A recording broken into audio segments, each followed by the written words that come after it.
live event debat Capres Joko Widodo versus Prabowo Subianto. Kita akan lanjutkan kembali perbincangan kita ke Mas Hasibullah terlebih dahulu. Mas Hasibullah, salah satu tema yang nanti akan menjadi bahan perdebatan dalam forum debat keempat nanti adalah mengenai Hankam. Apa catatan Anda mengenai tema Hankam ini?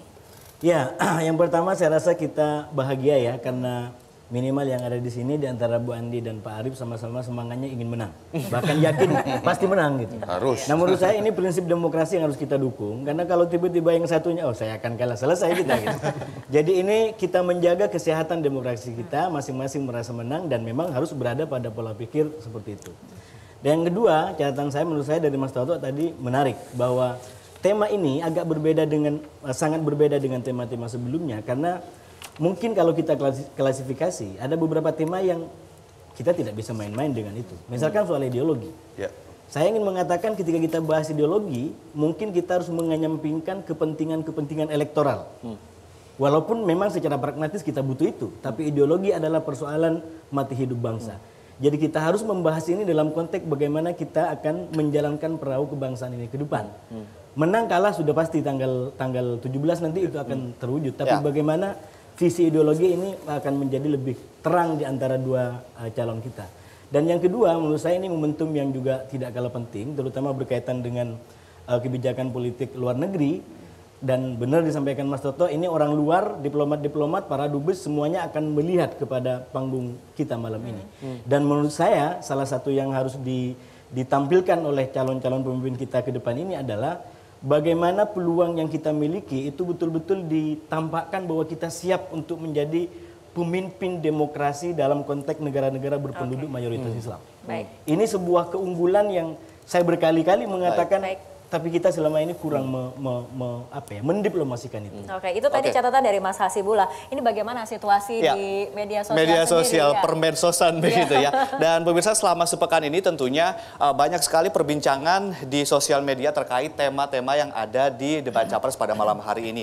Dan tentunya kami akan mencoba untuk mencari tahu apa saja yang kemudian menjadi perhatian publik, terutama menjadi sorotan paling hangat dari para netizen. Tema apa yang paling ramai? Kita akan lihat ini menggunakan metode atau tools media sosial, monitoring dan juga analisa dari News 10 City, di mana kita lihat ternyata dari keempat subtopik, topik pertahanan dan keamanan memiliki perhatian atau memiliki jumlah perbincangan yang diperbincangkan oleh warganet paling banyak, mencapai 59.312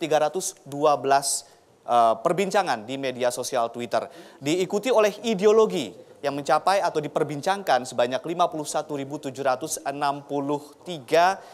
perbincangan di sosial media Twitter, diikuti pemerintahan 37.896 perbincangan, dan diikuti hubungan internasional 23.190 perbincangan. Jadi ini tadi seperti yang diungkapkan oleh Mas Toto tadi, bahwa hubungan internasional ini memang sebuah topik yang memang seolah-olah tidak dekat dengan perut rakyat. Tapi kalau kita lihat pertahanan dan keamanan, tadi juga dikatakan bahwa oleh Ibu Andi Nurpati mengatakan bahwa ini memang Prabowo banget karena latar belakangnya militer. Pertanyaannya adalah, mungkin ini pertanyaan ke Mas Toto.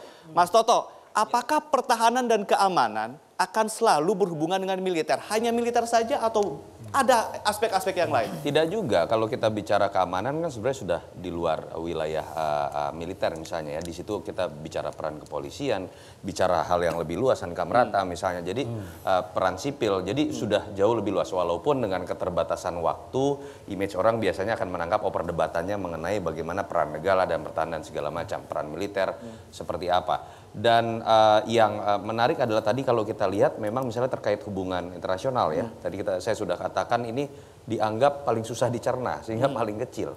Padahal dalam pembicaraan sehari-hari tanpa disadari oleh kita bicara sosial media ini kan, netizen itu pembicaraan yang seringkali jadi pertarungan kampret versus cebong gitu misalnya. Bicara mengenai pro Amerika atau pro Cina itu kan sebenarnya kan bahasa lain dari bahasa netizen, pro asing atau pro aseng.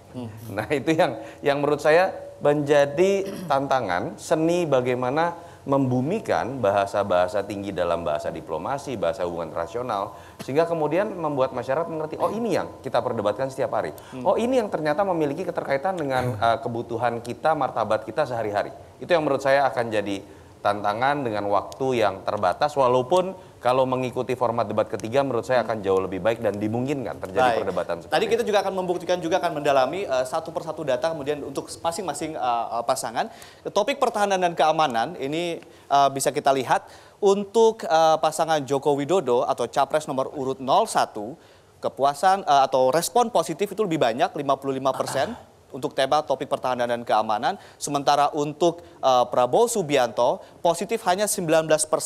Negatif mencapai 58%. Ini adalah respon dari sosial media Twitter terkait topik pertahanan dan keamanan. Ini tadi meskipun Prabowo Subianto memiliki latar belakang militer. Untuk topik berikutnya, topik ideologi. Untuk topik ideologi, perbincangan netizen itu lebih positif responnya terhadap nomor urut 01 Joko Widodo 58%. Sementara untuk topik ideologi untuk Prabowo Subianto topik positif hanya mencapai 15%. 56% mengutarakan respon yang negatif dan sisanya netral. Untuk topik berikutnya, topik pemerintahan. Topik pemerintahan untuk nomor urut 01 Joko Widodo respon netizen positif mencapai 75% dan hanya 15% yang menyatakan respon yang negatif. Lalu untuk di kubu Capres nomor urut 02 Prabowo Subianto 52% responnya positif, ini terkait dengan pemerintahan. Dan satu lagi terakhir adalah topik hubungan internasional. Di topik hubungan internasional di mata netizen, ternyata untuk Joko Widodo mendapatkan respon positif 43% dan untuk Capres Prabowo Subianto memiliki respon atau mendapatkan respon positif 25% dan 60% sisanya negatif. Kita lanjutkan mungkin ke Ibu Andi Nurpati. Ibu Andi, ternyata respon sosial media untuk Hankam, untuk Prabowo Subianto lebih banyak negatifnya dibanding positifnya. Ini gimana Bu Andi? Kalau menurut saya sih wajar-wajar aja dan normal aja. Itu penilaian orang per orang kan beda-beda. Dan siapa yang bermain medsos juga kan sangat terbatas. Kemudian yang kedua, yang dinilai pada Pak Prabowo kan belum pernah menjadi presiden, belum menjalankan kepemerintahannya, ya kan? Sehingga ya apa yang mau ditanggapi secara positif juga oleh netizen gitu loh. Jadi menurut saya apa yang mereka ungkapkan ya itu natural dari mereka. Tidak berarti bahwa Pak Prabowo tidak bisa atau lebih jelek daripada Pak Jokowi, tidak bisa begitu karena tidak bisa menyandingkan antara apple to apple ya. Jadi dia mesti melihat, mestinya kalau kita ingin menyandingkan orang yang sudah pernah atau orang yang sedang menjalani ini bisa disandingkan atau bisa dibandingkan. Tapi kalau satu belum pernah, paling dia lihat bagaimana dia menjadi ketua umum partai Gerindra misalnya. Baru itu sebatas itu dan tidak akan banyak juga yang bisa dikeluarkan sebagai kebijakan partai. Tapi kalau kita melihat bahwa keempat judul ini ya memang sangat match banget ya. Saya memandang bahwa Pak Prabowo malam ini sangat firm dengan topik-topik ini karena melengket pada posisi beliau baik sebagai ketua umum, kemudian juga sudah pengalaman di dunia pemerintahan meskipun belum pernah menjadi kepala daerah atau menjadi presiden, tetapi beliau puluhan tahun menjadi aparat pemerintah ya, dan juga tentunya pengalaman Pak Soeharto, mertua beliau juga pasti akan melihat juga bagaimana kebijakan-kebijakan, begitu juga dengan presiden sebelum. Dan kalau saya melihat penampilan beliau aja banyak mencontoh misalnya Pak Soekarno tuh ya, baik dari bajunya segala macam itu. Artinya beliau juga menyari berbagai hal yang menurut saya bahwa pandangan netizen ini akan pelan-pelan akan bisa melihat nantinya juga ketika Pak Prabowo sudah menjadi presiden.